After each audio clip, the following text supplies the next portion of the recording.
மண்ணுளி பாம்புன்னு கூப்பிடு வருவான். மண்ணுளி பாம்பு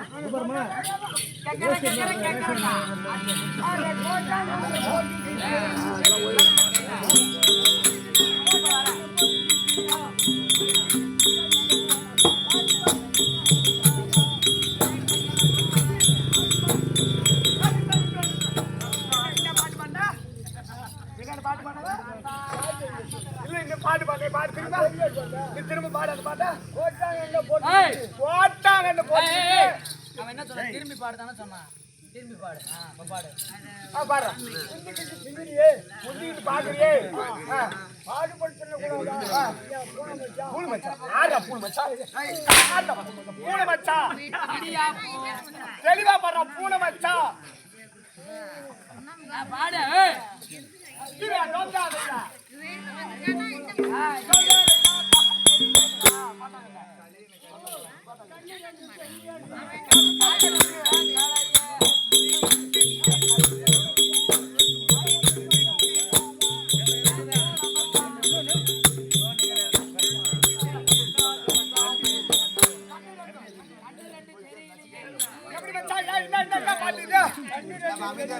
ஃபர்ஸ்ட்ல இருந்து பாடு இல்ல. பெரியம்மா ஏறி வர காசு நாளைக்கு போறாங்க கம்முன்னு இருக்கணும். சொல்லு மச்சான். போட்டாங்க. என்னது எப்படி கேட்கும்? யார் சொல்றது அப்படின்னு? எதுக்கு எதனால? ஓ எனக்கு கண்ணு தெரியும். நீ கிட்ட வந்து சொல்லு. நல்லா தெரியும். காது கேட்கல, கண்ணு தெரியல. நீ என்ன சொல்ற ஒண்ணு கூட புரியல. ஒக்கால ஓய் நீ கிட்ட வந்து சொல்லு. கலையில வந்து அழிவிட மாட்டாப்ரா அப்படின்னு எழுதி சொல்லுது. கிட்ட வந்து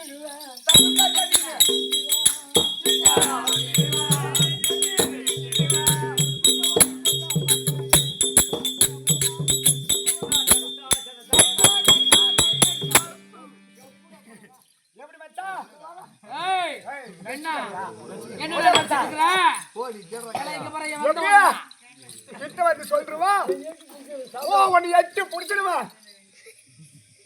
அடுத்த 17 வந்துட்டாரு. சீக்கிரம் வந்துட்டாரு. நடுப்பட தாண்டி வர்றாரு.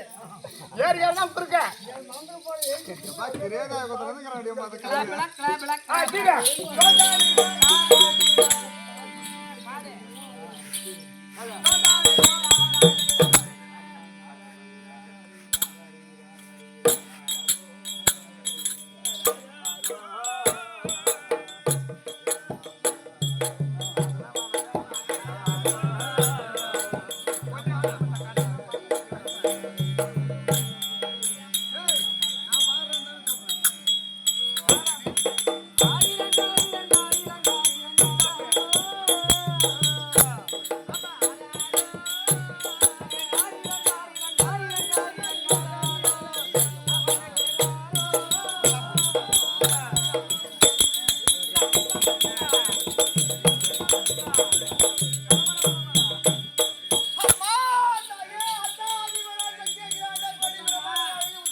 என்னது அப்படின்னா என்ன விளக்கம் தெரியுமா? ஒரு குழந்தையா இந்த பூமியில ஜனித்திட்டா எப்படி இந்த குழந்தையா இந்த பூமியில ஜனித்திட்டாலே தாயாகப்பட்டவ என்ன சொல்வா? யாராரிரோ என்னன்னா இந்த முன் ஜென்மத்தில் நீ யார் யாருக்கெல்லாம் குழந்தையா பிறந்தையோ சக்காத்தியா சேர்த்து சொன்ன நாலு ஏழு காசு போடுறாங்க இல்லையா? எப்ப போடுவாங்க எப்ப போடுவாங்க எப்ப போடுவாங்க கேட்டுக்கிறேன். நாளைக்கு போடுவாங்க கண்ணு அப்படி உன் ஜென்மத்துல நீ யாருக்கெல்லாம் குழந்தையா பிறந்தையோ இப்ப என்னுடைய வயசுல இப்ப குழந்தையா பிறந்திருக்க. அதுக்குதான் ஒரு குழந்தை பிறந்தது தொட்டில போட்டு ஆறாரின்னு ஒரு தாயாகப்பட்டவள் தாளாட்டுவாளா. அந்த அம்மா சக்தி ஒன்று சமயம் 16 திரேதா திரேதா துவாபரை கலியுகம். யுகம் என்பது 4 யுகத்திலே அந்த அம்மா எடுக்காத அவதாரமே கிடையாது. அவதாரத்துலதான் இன்னைக்கு நாம எல்லாம் வாழ்ந்துருக்கோம். அப்பேற்பட்ட அந்த அம்மா புகழ பாடணும்ல. எப்படி இந்த மகாசக்தி மாரியம்மன் எப்படி நீங்கள் யாராயினும் இந்த மாதிரி தரிசனம் கண்டீரா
கடவுள் எல்லாத்துக்கும் மூஞ்சி வச்சுக்கிறா. உனக்கு எதுவும் வர்ற பாடி ஏண்டா ஒரு பொண்ணு வந்து நிக்கிற அழகா என்ன பாத்து மச நிக்கிற அப்படியே பல்லு 16 கொட்டிக்கு தம்பி.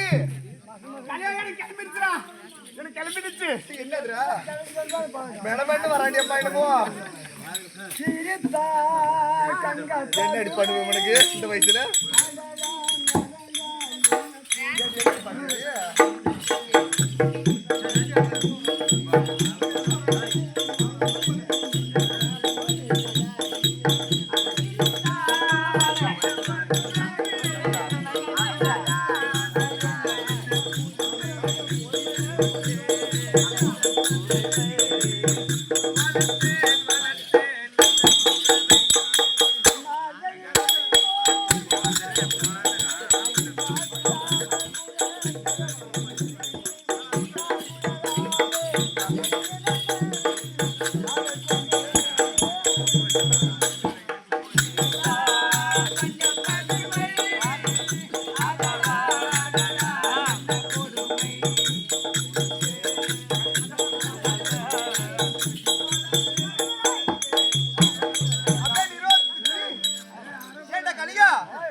இது ஓல்ட் சாங்.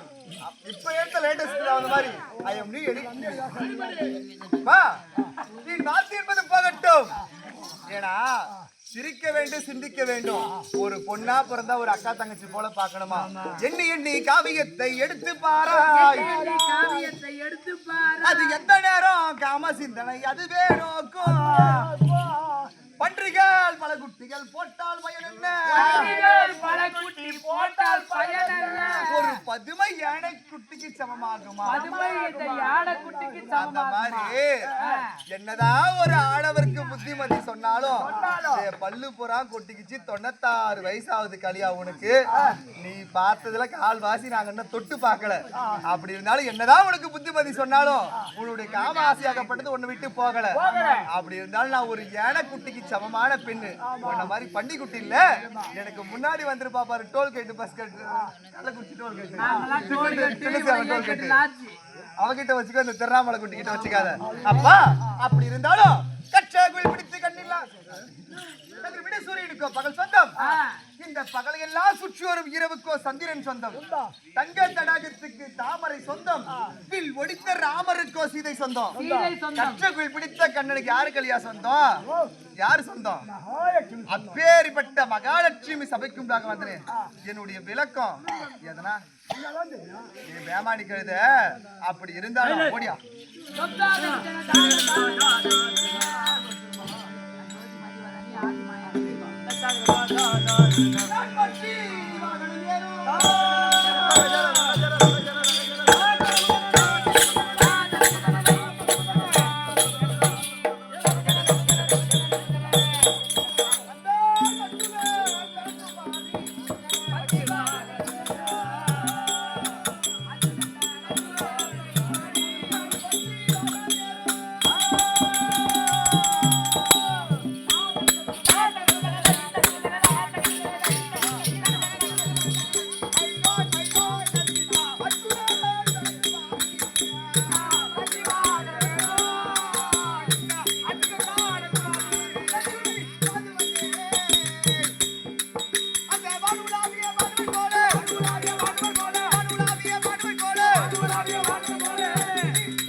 என்னுடைய விளக்கம் உங்களுக்கு எப்படி புரிந்ததா? அது மகாலட்சுமி ஆதிலட்சுமி லட்சுமி லட்சுமி லட்சுமி அது மட்டும்தான் உனக்கு தெரியும். நான் எப்படி பிறந்தேன், நான் யாரை மாலையிட்டேன் எதனா தெரியுமா? அப்பா அது திருப்பார்கடலை எப்படி தேவர் ஒரு புறமும் அசுராதி ஒரு புறமும் அது மேதுகிரி மலையை மத்தாகவும் வாசகி என்று சொல்லக்கூடிய பாம்பை கயிறாகவும் அது திருப்பார்கடலை ஒரு பாண்டமாகவும் அமிர்தம் கடைந்தாங்க. அப்படி வளைய வளைய அமிர்தம் கிடைக்கும் போது யாருடைய ஆட்சியில கடைந்தாங்க? ஏன்னா தென்னிலங்கை ஆண்டு வரக்கூடிய ராவணேஸ்வரனுடைய ஆட்சியில தான் அமிர்தம் கடைந்தாங்க. திரேதா யுகத்துல அது ராவணேஸ்வரனுடைய ஆட்சியில தான் அமிர்தம் கடைந்தாங்க. அப்படி அமிர்தம் கிடைக்கும் பொழுது இந்தி முதலாக யாரு பிறந்தது? அது இந்திராணி. எப்படி இந்திராணி? இந்த லட்சுமி தாரை அகலிகை அப்படி என்று சொல்லக்கூடிய 7 பெண்கள் பிறந்தோம். 32 விருது பிறந்தது. 32 விருது பிறந்தது. அதுலதான் வெள்ளை யானை எல்லாம் பிறந்தது.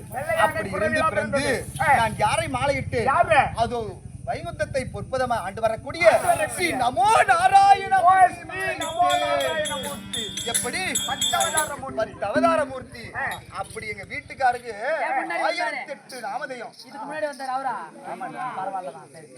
அப்படி 1008 நாமதேயம் எங்க வீட்டுக்காருக்கு. அப்படி நமோ நாராயண மூர்த்தியை நான் மாலையிட்டேன். அப்படி இருந்தாலும் அப்பா இது என்ன ஊரு, எதற்காக கூத்து வச்சாங்க உனக்கு தெரியுமா? அப்படி மகா சக்தியா நான் வந்தேன். இந்த ஊருக்கு எதுக்காக வந்திருக்கேன்? எப்பேற்பட்ட புண்ணியசேஸ்திரமான பூமி தெரியுமா கலியா? இது காவேரி நீர் பாயும் கருப்பஞ்சோலை. இந்த கழனி எங்கோ நிறைந்திருக்கும் தென்னஞ்சாலை. அது பூவரியா வண்டிகள் வந்து அமிர்தம் இது போர்வேந்தருக்கும் அஞ்சாத பொன்னாடாகும். இது மாடு கட்டி போரடித்தாலும்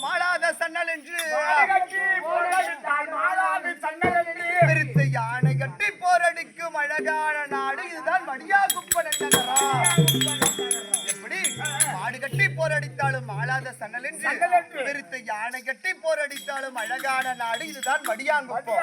இந்த ஊருக்கு பேரு எவ்வளவு ஒரு அழகான ஊர் பாத்தியா? வடியாங்குப்பம் என்னைக்குமே செழுமையா தான் இருக்கும். அப்பேற்பட்ட காசுல வந்தாலும் கண்டிப்பா மழை வந்துரும். அப்பேற்பட்ட இந்த வடியாங்குப்பத்துல இன்று எதற்காக பேர்பட்ட தெய்வீக சபை? அது மகாமாரியம்மனுக்கு, அது மகாமாரி சக்தி, அது மகாமாரியம்மனுக்கு அது குடமுழுக்கு கும்பாபிஷேகத்தை ஏற்படுத்தி 48 நாள் ஒரு மண்டபம் அது அழகா மண்டல பூஜை முடிந்து இன்று ஒரு இரவு கூத்து. அப்பா ஒரு ஊருன்னு இருந்தா ஒரு அழகா என்ன செய்யணுமா? ஒன்று கட்டிவை, நட்டுவை, வெட்டிவை. என்னடா கலியா விளக்கம்? வெட்டிவை, நட்டுவை அல்லது கட்டிவை. ஓ நட்டுவைனா நெடுக்கு ஏறு நடுக்க பணமரம் நட்டு வைக்கணுமா? பணமரம். ஆமா. அப்புறம் பணமரம் நட்டு வச்சாதான் போட்டு போய் கல்லு காசலாம். ஓ என்னடா பண்ணா? கல்லு வரலடா. இவன் பணமரத்துல போய் அடுப்பு வச்சு கல்லு காச்சுவாங்க. கல்லு காசலாம் கேட்டுங்க. அதனா இந்த புண்ணியவா நட்டானோ பணமரத்துல உள்ள வந்து உட்காரலாம்.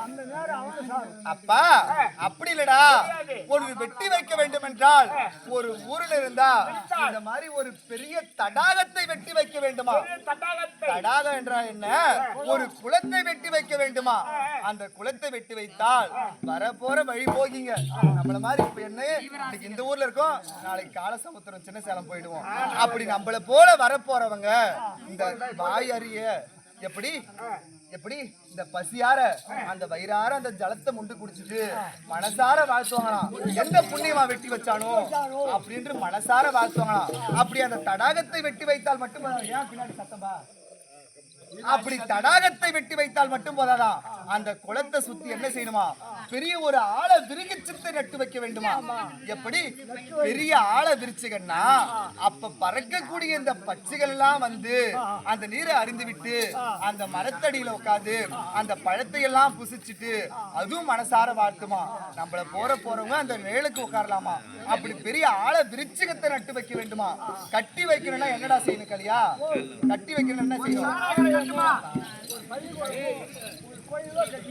அப்படின்னா ஒரு கோவில் என்று உற்பத்தி செய்ய வேண்டுமா? அந்த கோவில எப்படி? ஒரு கோவில் கட்டுவது சாதாரண விஷயம் கிடையாது. என்ன வேணாலும் செஞ்சிடலாம். ஊரு ஃபுல்லா காசு பணம் இருக்கலாம். அப்படி இருந்தாலும் ஒவ்வொரு மனசுலயும் அந்த அம்மா குடி புகுந்து அந்த அனைத்து மனமும் ஒரு மனமா சேர்ந்து எவ்வளோ தடங்கள் வரும். ஒரு கோவில உற்பத்தி செய்யணும்னா எவ்வளவு பிரச்சனை வரும். வீடு கட்டினாலே எவ்வளவு பிரச்சனை வரும். எவ்வளவு பிரச்சனை வரும். ஒரு கோவில கட்டினா இன்னும் நிறைய பிரச்சனை வரும். அப்படி அந்த கோவிலை உற்பத்தி செய்து அப்படி செய்த உடனே நம்ம மறைஞ்சிருவோம். நமக்கு பின்னாடி வர சன்னதிங்க நம்ம பசங்க, நம்ம பேர பசங்க, நம்ம கொள்ளு பேர பசங்க அவங்க என்னன்னுவாங்களாம், எங்க தாத்தா கட்டின கோவிலு, எங்க அப்பா காலத்துல கட்டின கோவிலு அப்படி வாழையடி வாழையா அந்த கோவிலை வணங்குவாங்களாம். அதுக்குதான் வெட்டிவை, நட்டுவை, கட்டிவை. கோவில் இல்லாத ஒரு குட்டிச்சோறு சொல்லுவாங்க. அப்பேற்பட்ட இந்த அழகாக மகாமாரியம்மன் அபிஷேக ஆராதனை செய்து அது அம்மன் அருளை பெற்று கட்டிய மாங்கல்ய காமாட்சி மாங்கல்யம் போலவும், அது காசி விசாலாட்சி மாங்கல்யம் போலவும், அது மதுரை மீனாட்சி அம்மன் மாங்கல்யம் போலவும், அது திருவண்ணாமலை அண்ணாமலை அம்மன் உண்ணாமலை மாங்கல்யம் போலவும் இன்னும் அனைத்து குடும்பமும் இன்னும் வாழ்வாங்க வாழ வேண்டும். இன்னும் மக்கள் செல்வம் மனசெல்வத்தோடு இன்னும் நீர்காய்சாக ஏன்னா 4 பேரும் பார்த்தாலும் சபைதான், 4000 பேரும் பார்த்தாலும் சபைதான். அவங்க தூங்குறான்னு நினைக்காத, அவங்க தூங்கினாலும் தூங்குறவங்க தான் இந்த கல்வியை செவி கொடுத்து கேட்பாங்களாம். அப்படி கேட்பாங்க. நீ படிச்சுக்கிட்டு அவ்வளவு ஒரு தெளிவா அந்த கல்வியை செவி கொடுத்து கேட்பாங்களாம். அப்படி அந்த அம்மனர்களை பெற்று இன்னும் அனைவரும் வாழ்வாங்க வாழ வேண்டும் என்று எல்லாம் அல்ல அந்த அம்மனை பிரார்த்திக் கொள்கின்றேன். அப்படி இருந்தாலும் நான் வந்து வெகு நேரமாகி ஏதோ காரணம் தெரியவில்லை. என்னுடைய மதியாகி மன்னவர்கள் மறுபடி உத்தரவு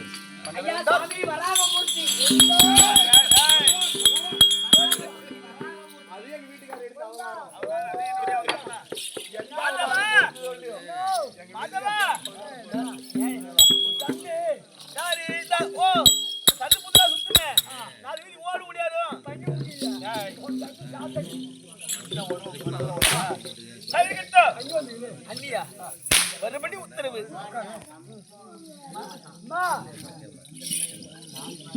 சுவாமி ஆண்டவா, வீட்டுக்காரர் வந்துட்டாராங்க, நான் பாத்துக்கிறேன்.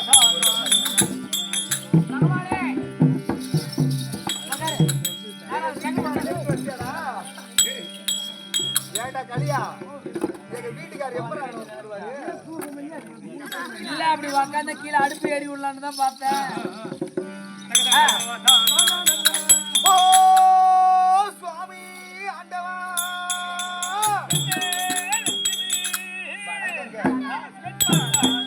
சுவாமி ஆண்டவா நீங்க எப்பேற்பட்டாரு எப்படி எல்லாம் அவதாரம் எடுத்தீங்க கட்டுலகமாலையதை தோளில் கண்டேன் தாயான திருமகளை மார்பில் கண்டேன் கட்டுலகமாலையதை தோளில் கண்டேன் என் தாயான திருமகளை உன் மார்பில் கண்டேன்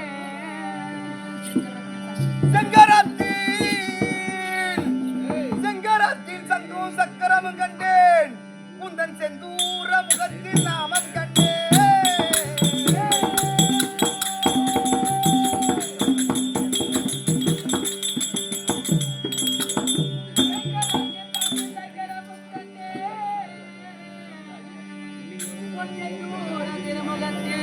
நாமம் கண்டேன் பஞ்சமில்லா இருக்கிறங்கள் உங்களை வணங்க கண்டேன் அந்த வாழ்வூர் அடியாரும் உம்மை போற்ற கண்டேன்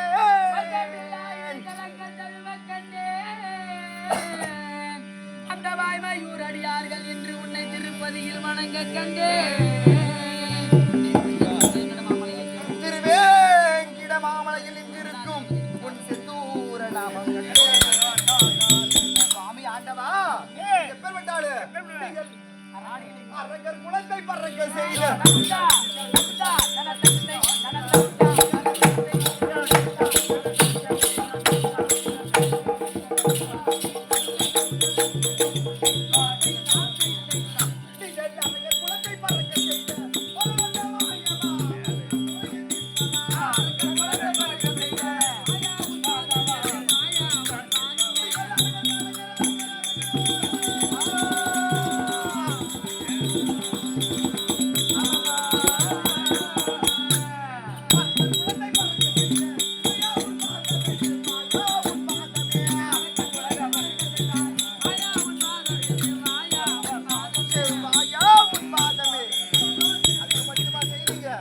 நீங்கள் பறக்க சொல்றேன்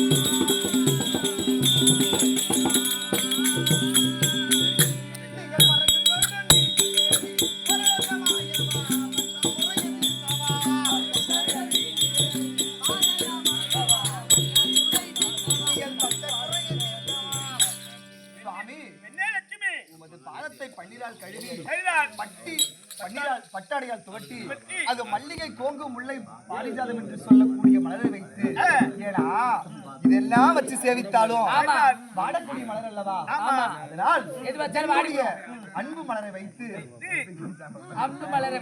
என்னுடைய அன்பு மலரை வைத்து உமது பாதத்திற்கு அநேக வந்தனங்க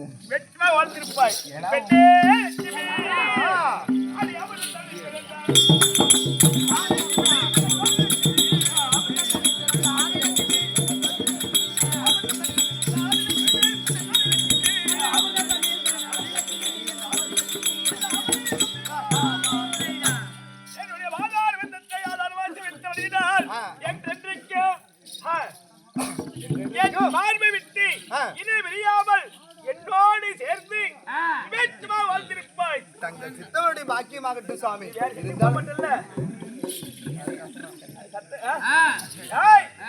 அப்படி இருந்தாலும் ஆண்டவா இருந்தாலும் ஒரு சின்ன வார்த்தையாச்சு கேட்கலாமா?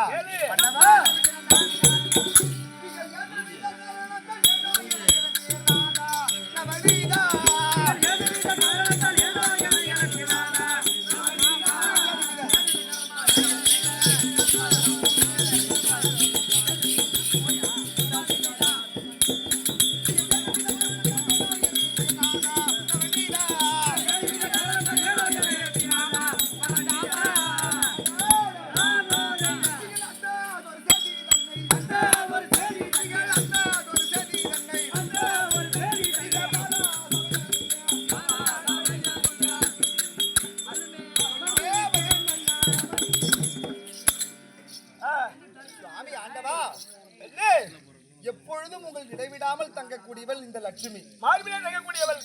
ஏன்னா இன்றைய தினத்துல அதிசீக்கிரமா சரிதான். அதுவும் அதிகாலையில லட்சுமி வர வேண்டும் என்று அழைத்த சமாசாரம் என்னங்க? என்னவென்றால் இந்த நிலத்திலே வைகுண்டத்திலே நாம் இருவரும் சத்தியமதியமாக வந்திருக்க வேண்டும். ஆமாங்க சுவாமி. சற்று உல்லாசமாக இருக்க வேண்டும். உல்லாசமா இருக்கணுமா? ஆமா. வா.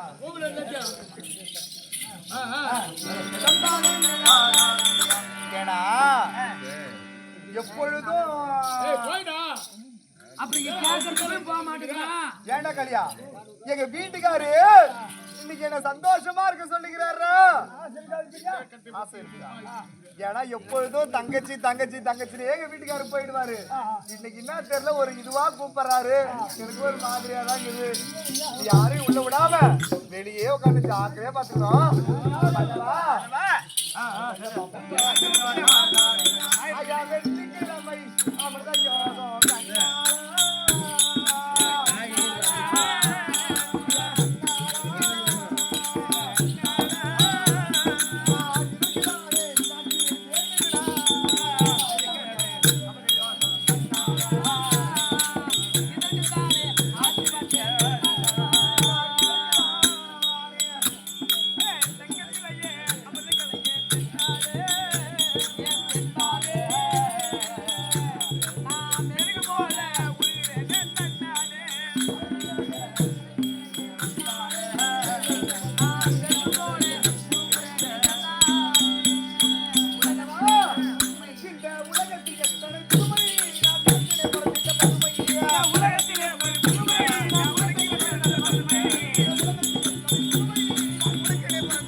என்னுடைய மைத்துனர் மருமக்களோடு என்ன காரியம் செய்திருக்கிறார் பார்த்தாயா? அதாவது இந்த வைகுண்ட வாசனை அழிக்க வேண்டும் அப்படி என்பதற்காக இந்த அசுர வேலையிலே ஒரு அசுரனை உற்பத்தி செய்திருக்கிறார்.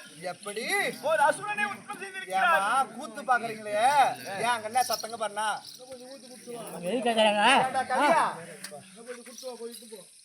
இவரு சொல்றாரு எத மதவ கட்டவன் எங்க வீட்டுக்காரன் இழுத்து போட்டு அடிச்சானா பக்கத்து வீட்டுக்காரன். அதேதான். ஒரு தங்கச்சி தாலி அறக்க அண்ணன் யாருன்னா பாப்பானா? எப்படி ஒரு தங்கச்சி தாலி அறக்க அண்ணன் பாப்பானா? இருந்தால் செய்ய மாட்டான். நல்ல மனிதனாக இருந்தால் செய்ய மாட்டான். அண்ணன் எந்த நேரம் பாரு ஒரு கல்யா குடியார எந்த நேரமும் போதிலே தான் இருப்பான். மன்னவா யாரு சொல்லுவேன் ஒரு வருஷம்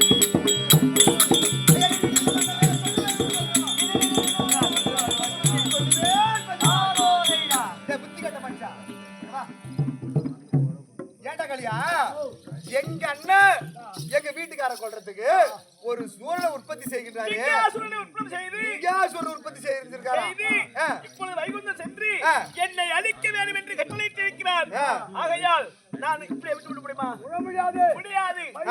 பள்ளிக்கு போய் வாங்க வேண்டும். நான் என்ன சொல்றேன்னா ஏதோ எங்க அண்ணன் தான் கஞ்சா போதில தெரியாம செய்து இருந்தாலும் நான் புத்தி கட்ட மனுஷன் எந்த நேரமும் கவசம் தான் போதே. அதெல்லாம் பேசக்கூடாது. எப்படிதான் இருந்தாலும் உள்ளாதான் இருக்கணும். எப்படி உன் அண்ணாவிட்டவர் லிங்காசூரனை உற்பத்தி செய்திருக்கிறார். அங்கே அசுர வேலையிலே நாம் ஒரு சூரனை உற்பத்தி செய்ய வேண்டும். உற்பத்தி செய்து உற்பத்தி செய்து ஆண்டவனை அழிக்க வேண்டும். பலிக்கு பலி பார்க்கலாமா? இப்ப நீங்க சூரனை உற்பத்தி செய்துதான் ஆகணுமா? அதேதான் இந்த பிரகாரம் என்ன நடக்குதோ